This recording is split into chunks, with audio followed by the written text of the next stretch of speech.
بسم الله. اللهم صل وسلم وبارك على سيدنا محمد وعلى آله وصحبه أجمعين. خوتي خواتاتي، السلام عليكم ورحمة الله تعالى وبركاته. كدايرين؟ لاباس عليكم بخير؟ نتمنى يا ربي تكونوا بخير وعلى خير في تمام الصحة والعافية. خوتي خواتاتي، شكرا لكم بزاف بزاف بزاف على البارطاج وعلى التعليقات الزوينة المحفزة، وشكرا على اللي تزادوا لي القناة انضموا لينا، ومرحبا بكم والف الف الف مرحبا. واللي مازال ما اشتركش يشترك، هذه قناتي وقناتكم فضاء حكيمه. مرحبا بكم والف مرحبا بالناس الجداد وبالناس القدام كلكم، خوتي وحبابي وحباباتي، تبارك الله عليكم، كنشكركم بزاف. فيديو اليوم وصفه جباره، وصفه رائعه، وصفه سحريه، وصفه خارقه، وصفه ضد التجاعيد والتبييض، يعني مدمره للتجاعيد وخارقه في التبييض للجسم ككل، او البشره، الوجه او اليدين، اللي كل واحد وفين بغى يديرها.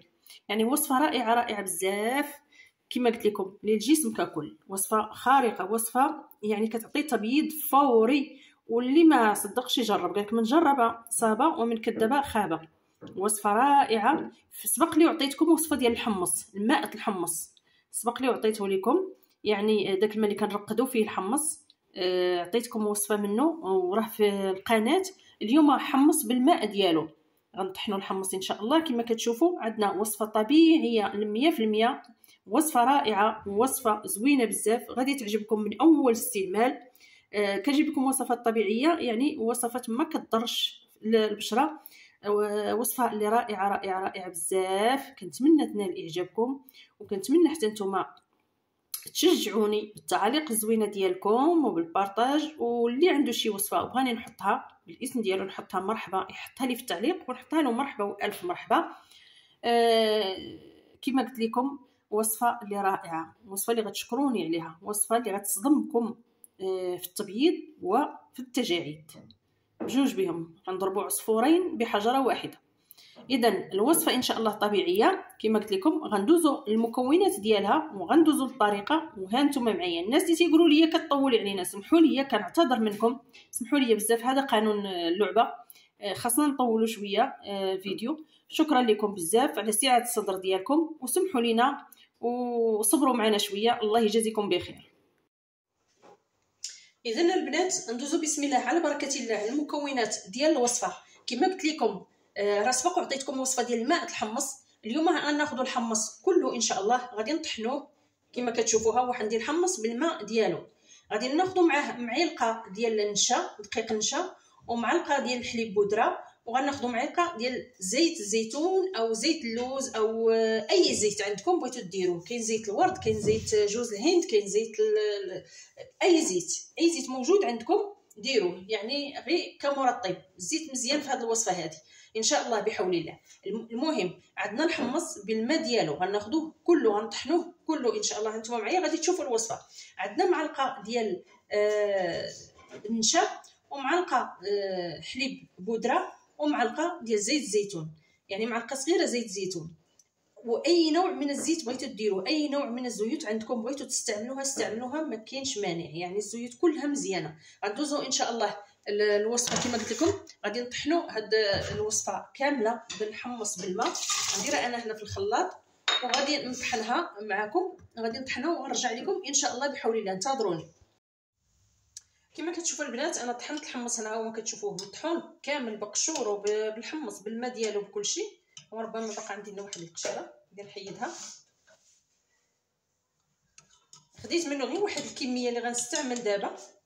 هو ديروه في بواطه، ملي طحنوه كله ديروه في واحد البواطه وديروه في الباب ديال الثلاجه وخلوه باش كل مره بغيتو احتاجيتوه تستعملوه، يعني غتستعملوه ان شاء الله.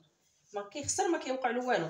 غادي نضيف عليه هاد المكونات بجوج، وغنضيف حتى هاد المكون هذا باش ما يحيد هادشي. كما كتشوفوا غادي نخلط هاد المكونات هذه مزيان حتى تنسجم. الا جاكم المكون شويه جاري، الوصفه يعني جاريه، زيدوا دقيق نشا او زيدوا الحليب بودره. كما غتشوفوا الوصفه ديالي هي هذه، باقي مازال خاصها. غادي نزيدها شويه ديال النشا،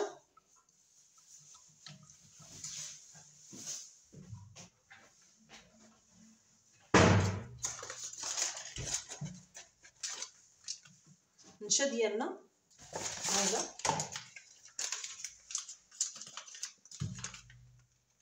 غادي نزيد شويه وغنخلط. هكا الوصفه ديالنا غتصبح بحال على هذا القوام هذا كما كتشوفوا. هاد الوصفه البنات واخا تخلطوها ديروا فيها هاد المكونات وتخبيوها في الثلاجه ما كاينش مانع، يعني كتبقى مزيانه ما عندها ما يوقع ليها. نزيد شويه نيدو، يعني معلقه زدت واحد شويه ديال في الماء الحمص البنات، داكشي اللي جاتني جاريه. يعني ديروا 2 معالق ديال الماء الحمص كافيين مع ديك المعلقه ديال النشا ومعلقه ديال سميتو الكافيين، وخبيو داك الماء الحمص ما ترميوش البنات، غتستعملوه مره اخرى ومرات ماشي غير مره. هاد الوصفه هذه غادي نحطوها على الوجه ديالنا او الجسم ديالنا ككل، او اليدين او الرجلين. المهم كيحيد كتحيد الكحوله، كتحيد ليطاش، كتحيد التصبغات اللي كتكون في البشره، كتبيض بمعنى الكلمه. جربوها البنات، جربوها، كنوصيكم تجربوا هذه الوصفه. كتحيد محاربه للتجاعيد او مدمره للتجاعيد. الماء الحمص والحمص راه رائع للتجاعيد وللتبييض وتنعيم الجسم والوجه بصفه خاصه. يعني هاد الوصفه هذه اللي رائعه.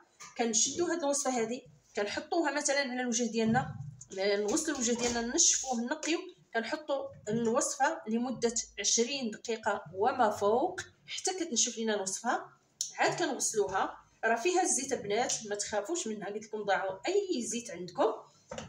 يعني كنحطها من 20 دقيقه للفوق حتى كتنشف، ومن بعد كنغسلوها عادي. بغيتي تحطي المرطب حطي، ما بغيتيش راكي دايره الزيت. المهم ما تكونيش خارجه للشمس. حطي سميتو كمل شنو سميتو